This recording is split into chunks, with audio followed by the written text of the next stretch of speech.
NDA ने अपनी answer sheet निकाल दी और तुम्हारे पास एक अपॉर्चुनिटी है केमिस्ट्री के अंदर एक आंसर को चैलेंज करने की। और वो सवाल ये है, इन्होंने कहा कि भाई helium is used to dilute the oxygen in the diving apparatus. Okay, दूसरी लाइन कहते हैं helium has a high solubility. Words पे ध्यान दे माय लॉर्ड, हाई सॉलिबिलिटी। ठीक है, अब पहली बात तो ठीक है, चलो पहली बात सही है। वहाँ पे एयर को बेसिकली हमने क्या करना होता है कि ऑक्सीजन इंसान की बॉडी में 100% नहीं जानी चाहिए, 28% सेफ साइड है। ज़्यादा कर दी तो इंसान ऑक्सीडाइज हो सकता है। ठीक है, तो ज़्यादा ऑक्सीजन किसी की ज़िंदगी बचाने की जगह उसकी ज़िंदगी ले सकती है। तो पहली बात तो सही है। प्रॉब्लम है इस वाली बात के अंदर में, यहाँ पे दो बातें हैं। एनसीईआरटी ने गैस की सॉलिबिलिटी गैस के साथ और गैस इन गैस ऐसी कोई चीज़ डिस्कस करी ही नहीं। इन्होंने कहीं नहीं लिखा हीलियम की सॉलिबिलिटी ऑक्सीजन में या नाइट्रोजन में या किसी भी गैस के अंदर कितनी है। इन्होंने लिखा जहाँ पे हीलियम की सॉलिबिलिटी ब्लड के अंदर है।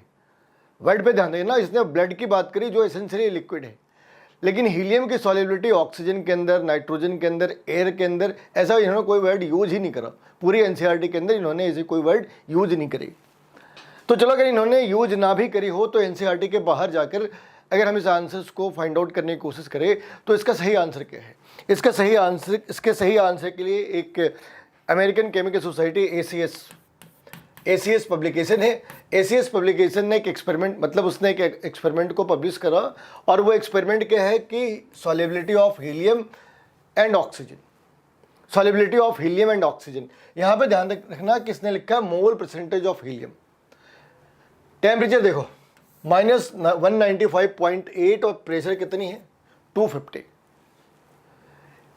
तो इस प्रेशर के ऊपर और इस टेम्परेचर के ऊपर -195 के ऊपर 0.04 मोल्स, यानी कि 0.04 मोल्स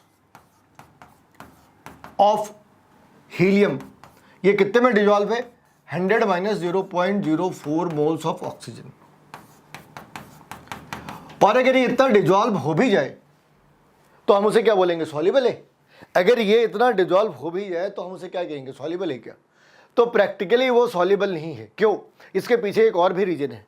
भाई ये जिस टेम्परेचर की बात कर रहे हैं ना, जो डाइवर के पास सिलेंडर है वो तो रूम टेम्परेचर पे है, तो उस पर उन्होंने थोड़ी बहुत प्रेशर बढ़ा भी रखी होगी। ऑक्सीजन को लिक्विफाई करने के लिए -180 डिग्री सेल्सियस चाहिए।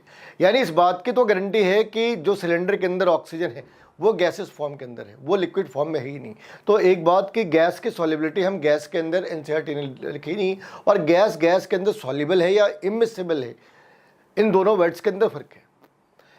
और सबसे आखिरी वही वाली बात कि अगर उसने एज्यूम भी करा, मान लो उसने एक कंडीशन को एज्यूम भी कर लिया कि जो डाइवर के पास सिलेंडर है उसकी टेम्परेचर -200 डिग्री सेल्सियस है, मान लो, तब भी क्या सॉल्युबल है क्या 0.04 moles in 100 - 0.04 moles of oxygen. तो ये तो सॉल्युबल नहीं है। और यहाँ पे इसने वर्ड क्या यूज करा, हाई छोड़ दो, वेरी लो भी लिखा होता जब भी कॉन्ट्राडिक्टरी थी, क्योंकि आप जिस टेम्परेचर की बात कर रहे हैं वो टेम्परेचर गैस जो उनके पास एपरेटस है उस एपरेटस के अंदर एग्जिस्ट ही नहीं करती। तो आंसर क्या होनी चाहिए भाई कि ये बात सही है मगर ये बात गलत है। A is right but B is false, A is true but B is false.